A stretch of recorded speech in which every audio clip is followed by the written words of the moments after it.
Hi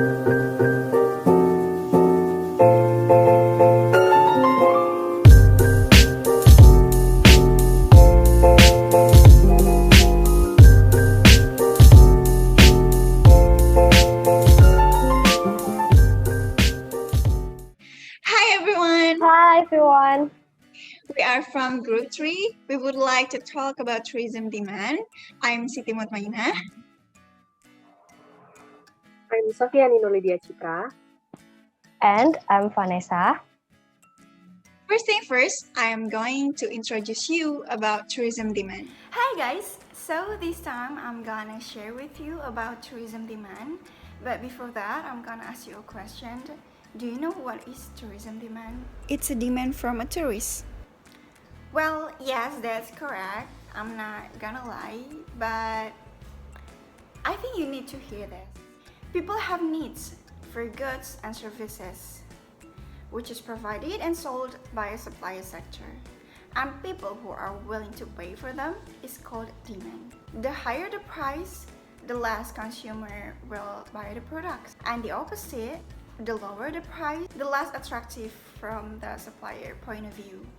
The interaction between the seller and the buyers determines the price and quantity of the product. The interaction will eventually lead to a market equilibrium, meaning that a balance is found between the supplier and the demand of the product. The product which is provided by a supply sector consists of physical goods and immaterial services. A physical good is tangible. So I'm gonna show you an example of physical goods. Here is my glasses. That's what we call physical goods because it can be touched, it can be seen, and it can be used. Like this, it's physical goods. But the material services is intangible because it's kind of a treatment from one person to the other person, which give comforts. For example, like when you smile to the other person and it feels so comfortable, that's an immaterial services. So I have a second question for you guys. Well, do you think demand for travel is going faster or slower rather than the other economic activities? Well, I will give you 3 seconds to answer. 1, 2, and 3. If you answer it faster, then it's correct. Because in fact, demand for travel is growing faster than the other economic activities. And in tourism also, the concept of demand can be extended to cover individual needs for consuming and experiencing places. Tourists buy souvenirs, clothes, and also use the services such as accommodation and amusement park. However, their measure may lie in the destination itself. Tourists easily react to increase or decrease in their personal disposable income and its distribution, time budgets, and other personal motives. There may also be more general changes in the demand generating areas such as economic depression and political uncertainty. Changes among the seller instead revert to variation in the price level compared to rival destination, business environment, transportation connection, and product assortment, among other factors. The contact between the buyer and seller, or we call it supply and demand, is sensitive to tourist promotion, attainability, and marketing. After knowing a little bit about tourism demand, and now I'm going to tell you more specifically about what tourism demand is. Okay guys, but before that I want to ask you first. Have you ever heard demand in junior or senior high school maybe? In the subject of economics, right? But here I will tell you about tourism demand. So guys, what is tourism demand? Tourism demand is the total of people participating in tourism activities, presented as the number of tourist arrival or departures, amount of money spent, or other statistics. The demand on tourism can be divided into two. First, potential demand, that is defined as the number of people who have potential to travel on tour because they have relatively sufficient free time and saving. And the second is actual demand, that is people who are traveling to certain tourist destination. Tourists have a demand for goods, services, and places that are marketed as tour package. So, what is tour package? Tour package is pre-purchased sets of products including transportation, accommodation, catering activities, and other services. The tourist may buy a trip from a tour operator that has created an array of package tours in cooperation with airlines or other transportation companies such as buses, cars, or trains. Accommodation such as hotels, motels, etc. Let's move to the next topic. I would like to tell you about measurement of tourism demand. Did you know about measurement of tourism demand?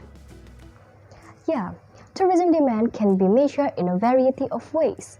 Kim, 1988, categorized the measurement criteria for all types of travel and tourism demand into 4 groups.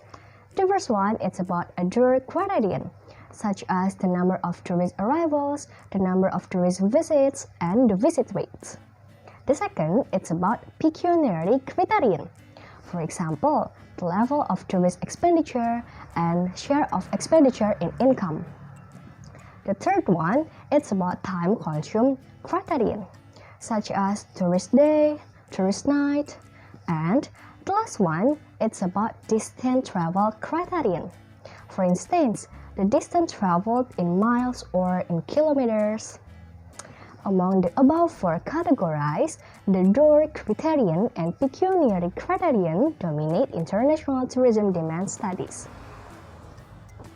Considering statistical availability and consistency between data sources, tourist arrivals and tourist expenditure are the most commonly used tourism demand measure in empirical studies. Along with their derivatives, such as the tourist participation rate derived from tourist arrivals divided by population of the origin country's origin, and tourist expenditure per capita derived from total tourist expenditure divided by population. Let's move to the last topic. It will be talk about factors that influence tourism demand. What do you think? Let's guess what are the factors? Or maybe you already know what is the factors about? Let's talk about it. The main determinants of demand for travel and tourism are summarized under 10 board heading below, and it will be delivered with me, Citra, and also Mutma.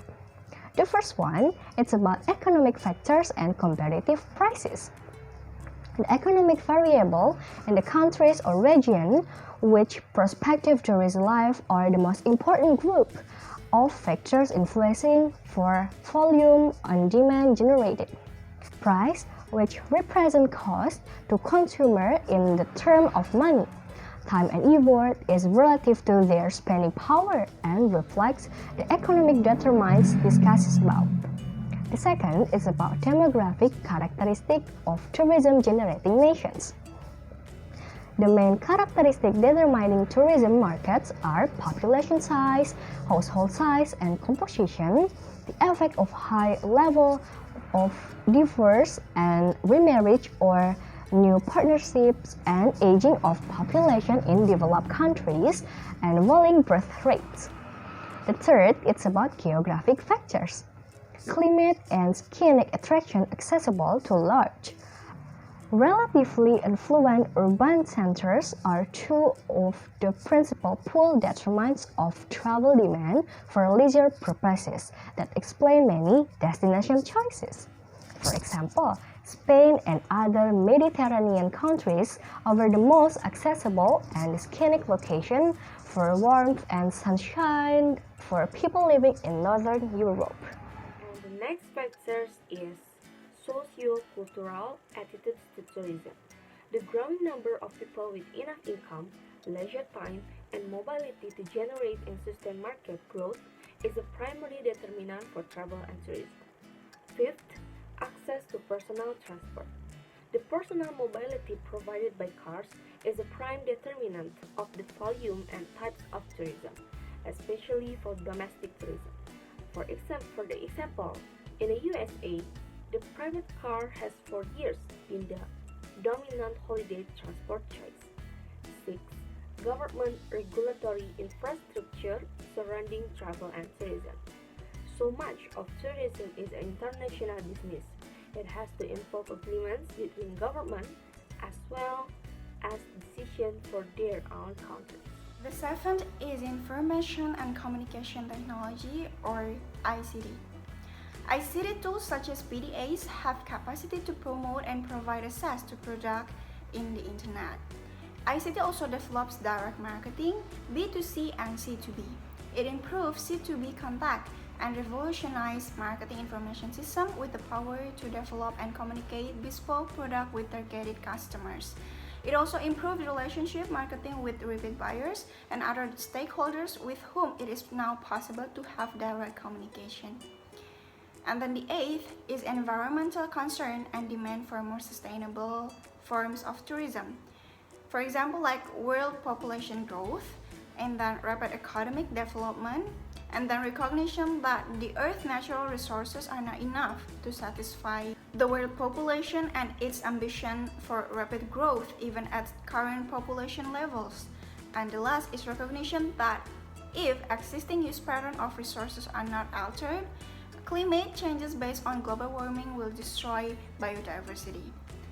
And then beneath is international political development and terrorist action. And the last is media communication.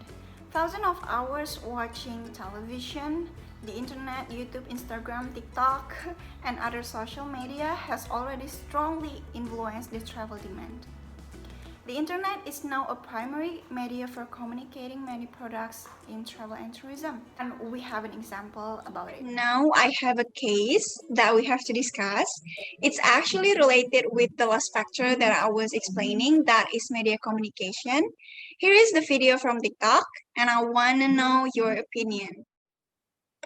Baru kali ini deh aku nyobain tempat makan grill yang konsepnya kaki lima kayak gini. Lokasinya ada di jalan lengkong kecil ya. Harga menunya juga ternyata terjangkau banget nih. Mulai dari 35.000 kamu udah bisa bakar-bakaran di sini. Kalau kamu datangnya rame-rame, mending pesen yang paket kangen banget. Asli isinya sebanyak itu. Biar makin mantep, jangan lupa pesen juga keju mozzarellanya. Wow, gak cuma tenderloin dan sirloin, di sini juga ada beef enoki sama beef raw cheese. Nah ini yang gak pernah aku temuin di tempat lain. Makannya itu pakai chili oil. Sensasi pedas dan gurihnya mantep nih. Kalau ini favorit aku, namanya wagyu slice. Harganya cuma 60.000. Jangan lupa pakai mozzarella. Udah gitu makannya pakai selada kayak gini. Wah, rasa di Korea ya.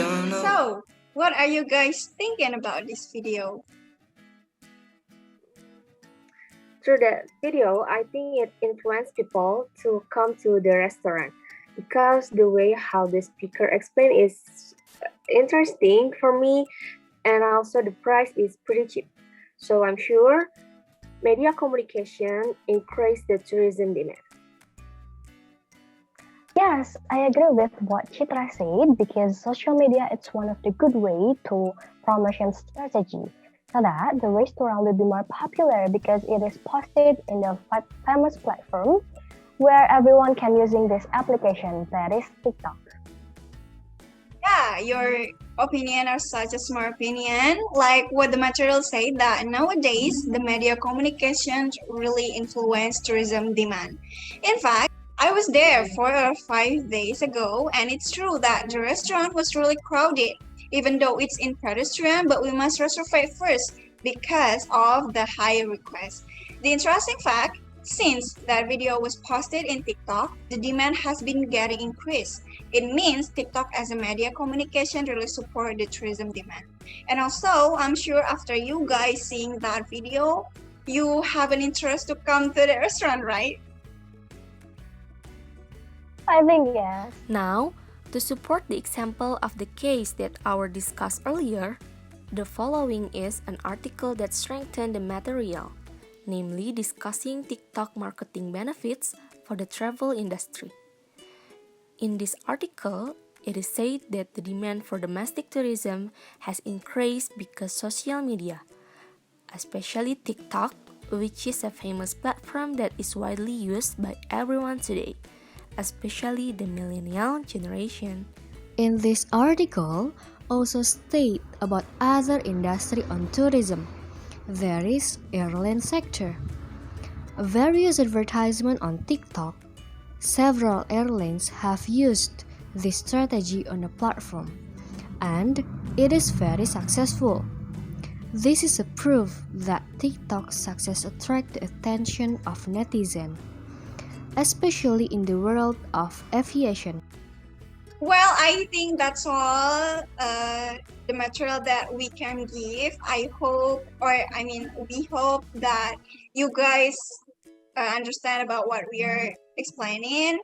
If you have a question, please write down in the comment section. Don't forget to like, comment, and subscribe. Thank you for watching. Bye! Bye. Thank you for watching, guys. Bye bye. Thank you.